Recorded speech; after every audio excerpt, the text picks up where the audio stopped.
ao Agora em Foco, nosso programa de domingo que traz autoajuda e direcionamento no modo como interagimos com as notícias. E hoje a pauta do nosso programa aqui é um tanto delicada, é um tanto também triste para mim, ainda mais por eu ser mulher, que é o feminicídio. Bom, o feminicídio é o assassinato de mulheres por gênero, envolvendo violência doméstica, discriminação, menosprezo. Bom, é uma prática que envolve chega até penas de 12 a 30 anos de reclusão pelo assassino ou agressor. Bom, tem uma classificação, de 5 tipos de violência pela Lei Maria da Penha, capítulo 2, artigo 7º, que são física, psicológica, moral, sexual e patrimonial. Bom, geralmente, quando chega ao campo, eu falo ao cenário do feminicídio, todas essas classificações de violência já chegaram ao seu extremo na relação. Para a gente entender um pouquinho como que está essa questão no nosso país, o índice de feminicídio aqui, vamos acompanhar algumas matérias, alguns casos que marcaram toda uma sociedade. Deise Barbosa, de 37 anos, foi vítima do crime que sempre combateu com vigor, o de feminicídio. Eu sou mulher e sempre que eu imponho os meus limites, vão dizer que sou metida. Eu sou mulher e óbvio que eu me sinto culpada quando preciso de um tempo para mim mesma. Eu sou mulher e eu apoio outras mulheres. Nas redes sociais, Deise compartilhava mensagens de combate à violência contra a mulher. Você, homem, não toque sem permissão, não force beijo, não insista, não é charme quando uma mulher diz não. O agressor, dessa vez, estava mais perto do que Deise poderia imaginar. O relacionamento começou depois que Diego Oliveira de Souza deixou a Guarda Civil e passou no concurso da Polícia Rodoviária Federal em 2020. Um homem envolvente, mas que escondia uma personalidade violenta. É um homem que era extremamente machista, que não demonstrou respeito nenhum pela figura de mulher. Dias antes do crime, a comandante Deise parecia prever o perigo. Tomou uma decisão importante. Terminou o namoro com Diego. Quando ela vislumbrou que ela ia sofrer uma violência e que ela começou a sofrer uma violência, foi quando ela rompeu. Você vai ver agora imagens exclusivas do trajeto feito por Diego na noite do crime. O policial passou quase 2 horas dentro do carro. Às 11h05 da noite de domingo, ele aparece a caminho da casa de Deise. Diego está sozinho e para no semáforo. O veículo atravessa avenidas importantes. Às 11h20, o carro entra na rodoviária e lá fica por 5 minutos. O último registro das câmeras da Prefeitura de Vitória é a chegada a um antigo cais no bairro da Comandante Deise, onde permaneceu das 11h30 da noite até o horário do crime. Os casos de feminicídio, mais uma vez, viraram notícia essa semana. A Polícia Civil investiga a morte de uma jovem por espancamento. Uma das suspeitas é de que ela se recusou a sair com um traficante. Eu só quero justiça pela vida da minha filha, que não vai voltar nunca mais. Um fisiculturista foi preso em Santos por agredir a namorada. Samira teve uma fratura no crânio e múltiplas fraturas na face.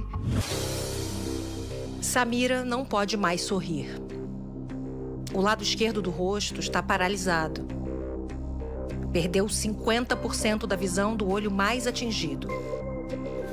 Para andar, ela precisa da ajuda da mãe. Samira foi agredida pelo homem com quem namorava. Pedro Camilo Garcia Castro, fisiculturista de 24 anos.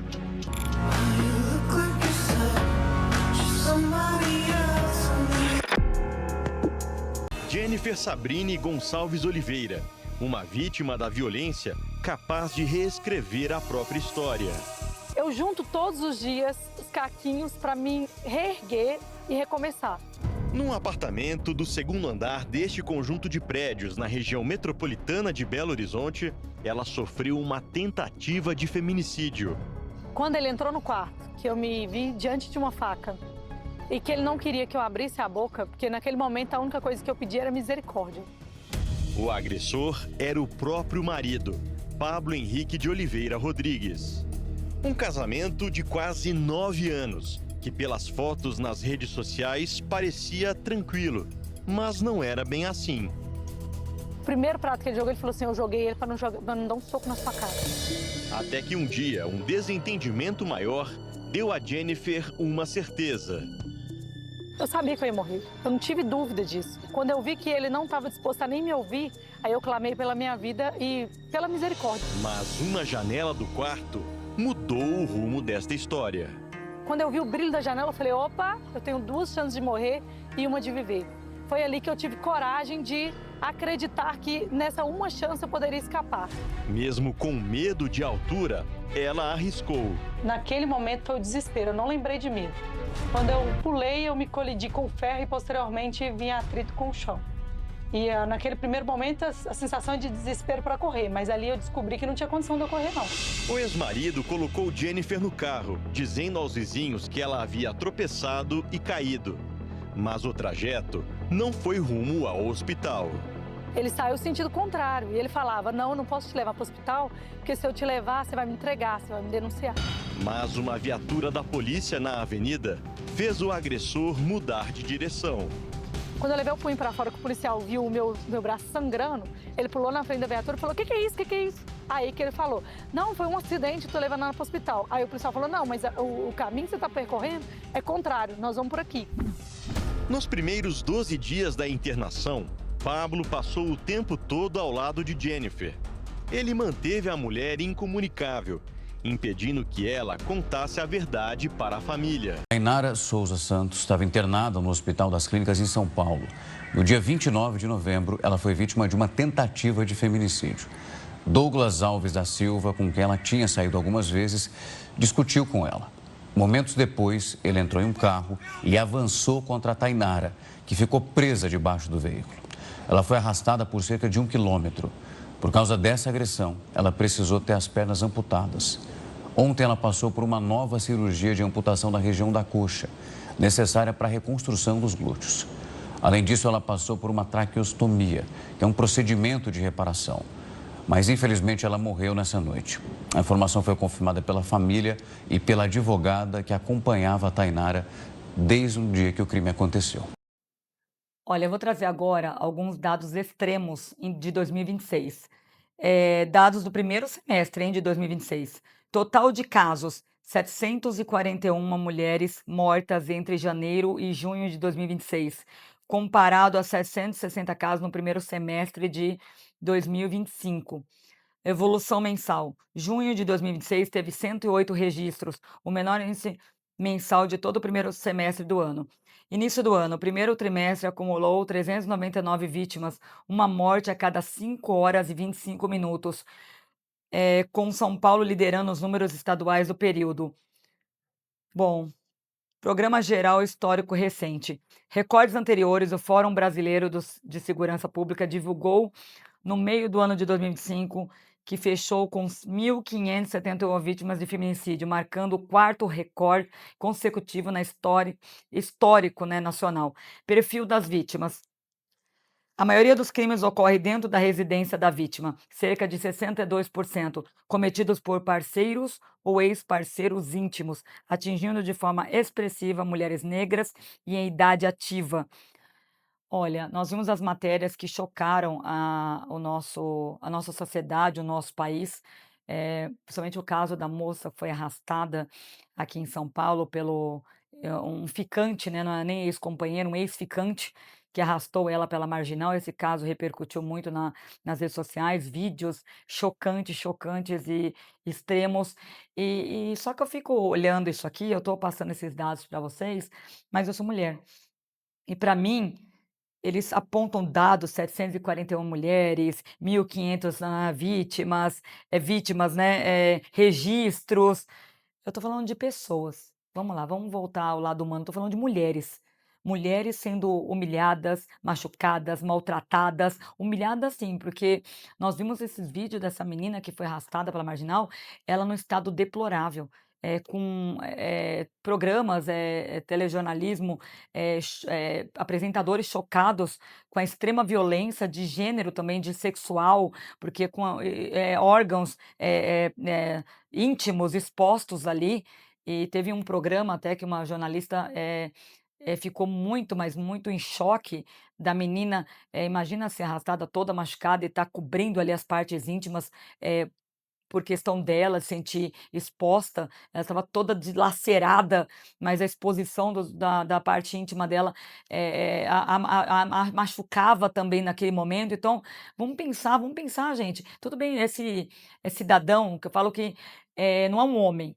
Vamos também trazer a questão aqui do homem e do cidadão, do ser. Eu falo que é o ser que comete um ato como esse, o psicopata, o narcisista, qualquer, o monstro, qualquer termo que você queira usar, menos homem. Sabe por que também eu estou trazendo essa questão? Porque eu vejo muitos programas, muitas pessoas aí dizendo, ai, homens, parem de nos agredir, homens, parem de nos matar. Só que não são os homens, porque eu falo que homem de verdade, aquele homem bíblico, aquele homem da Bíblia, que é de proteção, de honrar a esposa, ele não comete um ato como esse. Só um ser como esse, desviado, que é capaz de cometer isso. Então, também gostaria de fazer esse alerta aqui no Agora em Foco, dessas pessoas que generalizam também, homens estão nos matando, parem homens de nos matar. Não, peraí, não são homens que estão matando, homens de verdade, são esses seres desprezíveis, esses monstros, esses pode qualificar como você quiser, esses doentes, esses psicopatas, menos homens, porque homem de verdade, eu falo que eu tenho um homem na minha casa, você deve ter o seu esposo também, que é um homem de caráter, que é um pai de família. Então, homem de verdade não comete esse tipo de coisa. Então, não qualifiquem esses indivíduos como homens, que não são homens, eles já saíram dessa qualificação. Mas voltando aqui ao cenário desses dados, não vamos olhar para isso como dados, vamos olhar como mulheres, vamos fazer alguma coisa, está na hora da sociedade fazer alguma coisa. Ah, mas leis, Adriano, como que a gente pode contribuir, como que a gente pode acabar? Eu vejo muitas pessoas levantando o questionamento de como acabar com o feminicídio, como acabar com a violência contra a mulher, com leis, punições mais severas, tornozeleira. Não... Eu vou te falar uma coisa, eu trabalho com desenvolvimento humano, com inteligência emocional, eu costumo dizer, eu trabalho mulheres, somente vítimas de violência. Por quê? Porque eu tenho um histórico também. Eu já fui uma mulher vítima de violência. Eu já fui ameaçada de morte. Então, eu sei o cenário, eu sei como eu entrei, eu sei como eu consegui sair e eu sei tudo que eu passei lá dentro, as marcas que ficaram, né? As lembranças que ficaram. Foram trabalhadas e é possível se trabalhar. Então, você, mulher que sofreu alguma violência, algum abuso, porque é muito índice, é difícil hoje pegar uma mulher que não tem um histórico, um índice de abuso ou violência.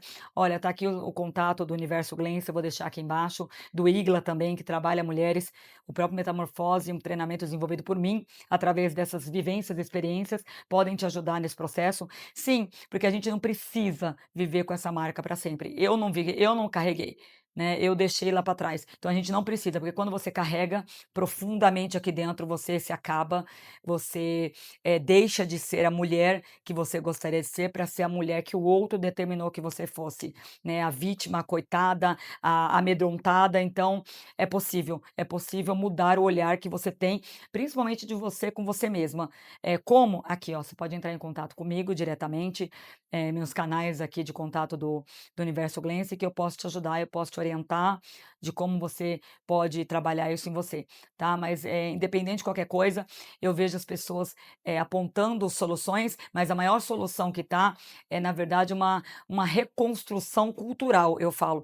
Primeiramente, assim, temos que olhar para o agressor e começar a tratar também esse agressor, porque eu vejo a cadeia, tornozeleira eletrônica, mas se você parar para analisar, este agressor, ele vem de algum cenário da infância, eu tô falando pelo meu agressor, que eu estudei todo o histórico dele, ele vem pelo cenário de violência, ele vem pela estrutura cultural de que o homem manda, que o homem que tá no poder, que a mulher tem que ser submissa, então ele já vem cultural. Nós temos que trabalhar esses homens que narcisistas, esses homens que acreditam que são superiores às mulheres, que tem que ser assim, temos que trabalhar culturalmente. Tá na hora de mais programas culturais para homens entender o que é a mulher, o quão é importante a mulher, o ser mulher, o quão ela compõe para a sociedade, ela compõe a família, a mulher gera, a mulher ela traz vida ao mundo, ela traz a estrutura familiar que este homem precisa para formar uma família, então trazer a importância da mulher. Eu não vejo programas, eu não vejo eventos, workshops, palestras que tragam esse envolvimento do homem à mulher. É sempre um evento para o homem individual, um evento para a mulher individual, mas que tem um conjunto, por que não fazer um programa, eventos, workshops que juntem homens e mulheres para eles se trabalharem, para eles se conectarem como tem que se conectar, né? A mulher na sua essência, entender a sua importância e o homem também na sua essência, na sua importância, o homem também tem muita importância, mas com os dois, no equilíbrio, se complementem, se completem juntos. Então é importante isso. Isso fica um alerta, uma dica aí para a sociedade, para o governo, para a saúde, para a segurança, que a gente tem que tratar pessoas. Nós estamos vendo uma era que temos que tratar pessoas. As punições são importantes, as leis são importantes, severas, também são importantes, mas o tratamento também é. Eu vejo hoje apontamentos só de punição e não de tratamento. Sabe quando você tem que prevenir antes? Prevenção.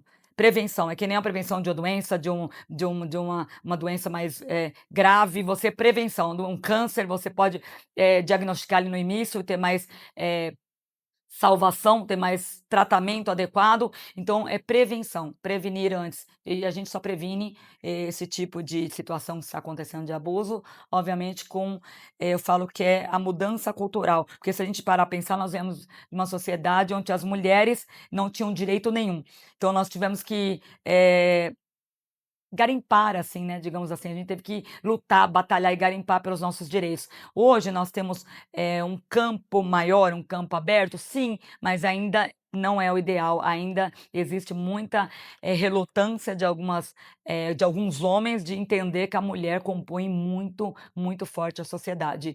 Bom, mas eu quero trazer aqui uma outra situação que compõe também a sociedade, uma outra situação muito importante para você e na tua família, que é você entender como você pode elevar a sua situação financeira para poder ajustar as coisas aí no seu ambiente familiar, ter mais possibilidades, também blindar o que você já tem, já construiu. A Orion pode te ajudar nessa questão. Você sabia que uma boa gestão financeira pode ser um ponto de virada do seu negócio?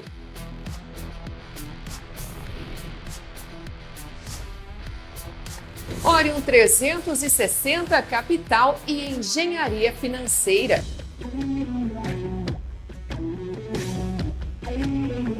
Especialistas em consultoria e crédito inteligente, aqui em Rondonópolis, Mato Grosso.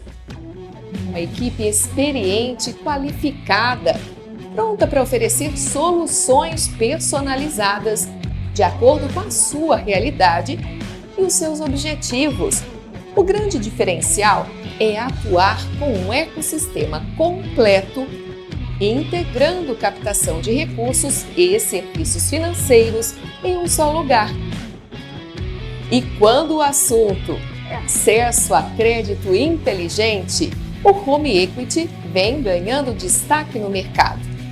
Nessa modalidade, você utiliza um imóvel quitado ou não como garantia para obter crédito com taxas mais baixas, prazos maiores.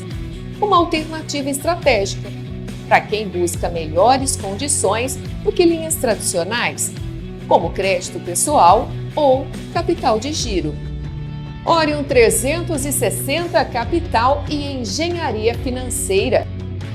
Descubra novas possibilidades para o seu futuro financeiro. Olha, vamos falar agora do emocional das famílias perante ao feminicídio. O impacto emocional é devastador, trazendo um trauma muito profundo, choque, e também o transtorno pós-traumático. O Agora em Foco vai trazer agora aqui alguns sentimentos intensos que os familiares passam, efeitos, na verdade, na saúde mental dos familiares. Bom, luto traumático. A dor é difícil de aceitar, né? Ainda mais quando a violência é extrema, quando a perda é muito de forma violenta e de forma também inesperada. Outra situação, estresse pós-traumático. Lembranças ruins, o medo da constante crises de ansiedade.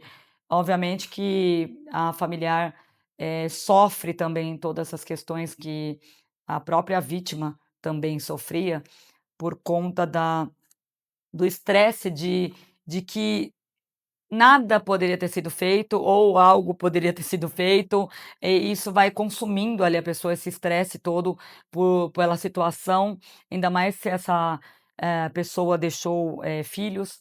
Quando se tem crianças envolvidas, o estresse é muito maior, porque o familiar, ele tem que lidar ali com a situação que ele está vivendo emocional, mais o amparo daquela outra pessoa, daquela criança. Então isso gera uma carga imensa, gerando ali um trauma na situação.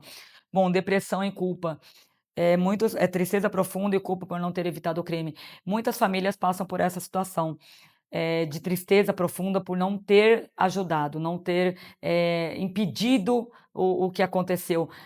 Isso é algo que, se a gente parar para pensar, não está no poder, na mão de ninguém, porque nós não sabemos, né, o que pode acontecer. Muitas pessoas falam: "Ah, ele só ameaçava, eu não imaginava que ele fosse fazer isso", então a gente não pode imaginar mesmo o que aonde outra pessoa pode chegar, né. Então isso não cabe realmente a nós, essa análise do que: "Ah, eu poderia ter evitado". Não, você não poderia ter evitado, porque eu costumo dizer que a atitude do outro, ela compete ao outro, não a você, né. Então a gente nunca espera o pior do outro, essa é a verdade, a gente não espera o pior do ser humano. Raiva e revolta, desejo de justiça, inconformismo com a impunidade ou lentidão do Estado. Essa é uma situação, eh, traumática, eu falo que é um trauma profundo. Nós acompanhamos recentemente o caso do pai do Henri, que teve o julgamento, um julgamento também lastimável, né, com um desfecho, terrível, que foi revertido depois, mas o desfecho ali do perdão judicial para a mãe do menino foi algo, que dividiu opiniões, eh, porém, era uma pessoa que durante todo o processo estava, 100% envolvida em tudo, que quando a gente é mãe, a gente é lógico que a gente está envolvido em tudo, a proteção dos nossos filhos cabe a nós, ainda mais se o outro não é o pai, se o outro é uma terceira pessoa, é um padrasto, por exemplo, não tem vínculo direto com a criança, então se a mãe tem um vínculo direto, obviamente que a responsabilidade é 100 vezes mais dela. Mas é um caso que estava na mídia, dividiu opiniões, não vem o caso aqui agora, no entanto, eu estou dizendo pela questão da injustiça que o pai sofre, aquela luta de anos, esperar um julgamento e ter aquele desfecho no julgamento, aquela dor se arrasta, vai se arrastando até o sentimento de eu falo quando o sentimento de justiça entra, pelo menos falar: "Poxa, eu não vou ter o meu filho de volta, não a minha filha, minha esposa, meu pai, qualquer membro que você tenha perdido pelo um ato de violência", mas que, você sente um pouco aliviado do fato da justiça ter sido cometida, daquela outra pessoa estar pagando o que ela cometeu. Agora quando isso não acontece, a gente vê muitos casos de injustiça, aí sim os sentimentos, de raiva e de revolta são gigantes, e isso é uma coisa, dolorosa de se trabalhar, de se entender, na verdade, né.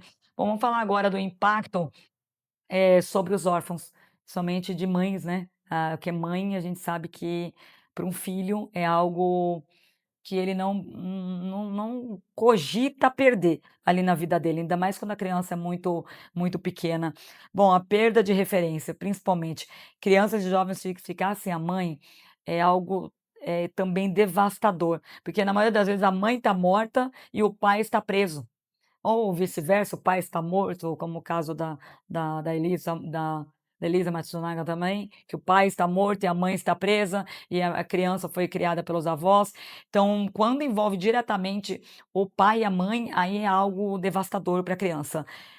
Trauma direto. Filhos que presenciam e sofrem com crime graves danos no desenvolvimento emocional escolar.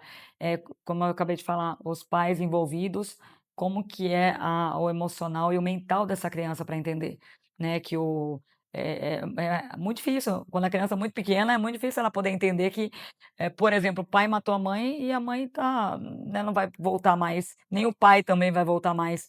Então, quando ela crescer, aquilo vai se tornar algo mais devastador ainda, que enquanto ela é pequena e conseguirem anular de certa forma, essa notícia, essa situação, mas quando ela crescer, em algum momento, ela vai se deparar com o que houve, né, como o caso que eu acabei de falar. Hoje a menina acho que tem 16, 17 anos, então hoje ela entende todo o cenário do que aconteceu. Na época era um bebê, mas hoje já é uma moça, já é uma adolescente e vai se tornar uma adulta para poder entender, compreender tudo isso. Bom, é uma situação emocional, é algo que é muito, muito difícil trabalhar. Somente diante desse cenário todo, dessas situações que eu coloquei aqui, da perda brusca, por algo, inimaginável, algo torpe mesmo, né, motivos torpes, por ciúme, porque não aceitou um não. Então isso é inimaginável, mas necessário se trabalhar, porque o emocional ele pode eu falo que ele pode nos elevar, mas ele pode nos afundar. Então, isso tudo que nós falamos aqui dos familiares, eles podem ter muitos problemas, principalmente físico, também mental, emocional, pode comprometer muito o seguir em frente, o continuar vivendo, ainda mais quando tem outras pessoas envolvidas, como eu falei, crianças. Bom, mas eu tenho uma situação aí que pode ajudar o seu emocional, ao da sua família, você que, tem aí as preocupações com o seu financeiro, como que vai deixar a tua família no futuro, para que vocês tenham uma renda maior, ou que vocês também consigam manter o patrimônio que vocês têm. A Vanguard Securitizadora, ela pode te ajudar nesse processo. No coração do Brasil produtivo, onde a terra encontra o futuro, nasce uma necessidade essencial: segurança e estratégia. É nesse cenário que a Vanguard Securitizadora se posiciona. Com inteligência, solidez e precisão. Especialista em blindagem patrimonial, gestão de contas escrow e estruturação de operações de crédito. A Vanguard conecta capital a oportunidades reais, fortalecendo o agronegócio e impulsionando investimentos seguros. Mais do que estruturar operações, construímos confiança, protegemos patrimônios, sustentamos crescimento. Vanguard Securitizadora. Solidez que sustenta o futuro. Olha, diante de tudo que vimos aqui no Agora em Foco sobre feminicídio, o emocional das famílias que passaram ou estão passando por isso, é importante ter uma rede de apoio. E Agora em Foco traz para você aqui agora essa rede de apoio e organizações. Olha, lembrando que buscar ajuda de profissionais qualificados da área é o caminho para você seguir em frente, porque você precisa seguir em frente apesar de toda a dor, de todo o sofrimento, de toda a angústia que você está vivendo ou passou, porque a sua vida continua, a vida de outras pessoas também ao seu redor, a sua família inteira, crianças, se tiver crianças no cenário, então é importante você se trabalhar. E também para mulheres que estão passando pelo cenário de dor, de angústia, de violência, porque a violência, gente, o abuso, tudo começa com abuso. Então, se você não cortar o abuso, você não trabalhar isso na sua vida, sim, eu falo que é a porta para o feminicídio. A violência doméstica, os maus tratos, o abuso é a porta para o feminicídio. Então, você tem que você tem que enxergar isso e se livrar a tempo, sair a tempo. Como isso é possível? Sim, é possível você entender que a tua vida é muito valiosa. Olha, lembrando que eu deixei aqui os contatos do Universo Glen, se você precisar de apoio, de ajuda para algum momento que você esteja vivendo, alguma luz, alguma coisa que você precisa enxergar, está aqui os nossos contatos, ok? Do IGLA, que é um instituto voltado de inteligência emocional, totalmente gratuito para você se trabalhar. Então entre em contato, siga a gente aqui nas redes sociais, tá aqui embaixo, que a gente pode te ajudar. Bom, eu vou trazer aqui agora, vai estar aqui no GC também, tá, pessoal?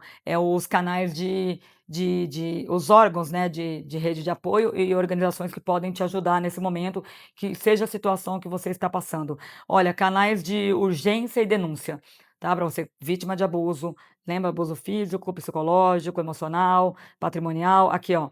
Ligue 180, a Central de Atendimento à Mulher, pelo governo federal, é totalmente gratuito, 24 horas, tá bom? Ligue 190, Polícia Militar, para casos de perigo imediato ou agressão em andamento. Delegacias da Mulher, DDM, oferece atendimento especializado para registro de boletim de ocorrência e medidas protetivas. Mapa do Acolhimento, conecta vítimas a uma rede voluntária de psicólogas e advogadas. Justiceiras, chamadas justiceiras, tá? Força-tarefa online de apoio jurídico, psicológico e social pelo WhatsApp, tá aqui, ó, 11 996 39 12 12.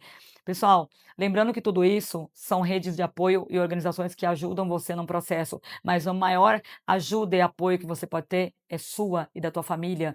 Você que está vivendo algum cenário, olhe para dentro de você e veja o que você pode fazer. A primeira atitude, o primeiro passo é seu. Até o passo de denúncia, o passo de sair desse cenário. Ninguém pode fazer nada por você se você não começar, não der o primeiro passo, ok? Bom, o Agora em Foco está finalizando, mas antes disso, vamos deixar a nossa reflexão final. Olha, o seu silêncio é o maior aliado do seu agressor, então não se cale. O Agora em Foco fica por aqui e eu aguardo você no próximo programa. Até lá!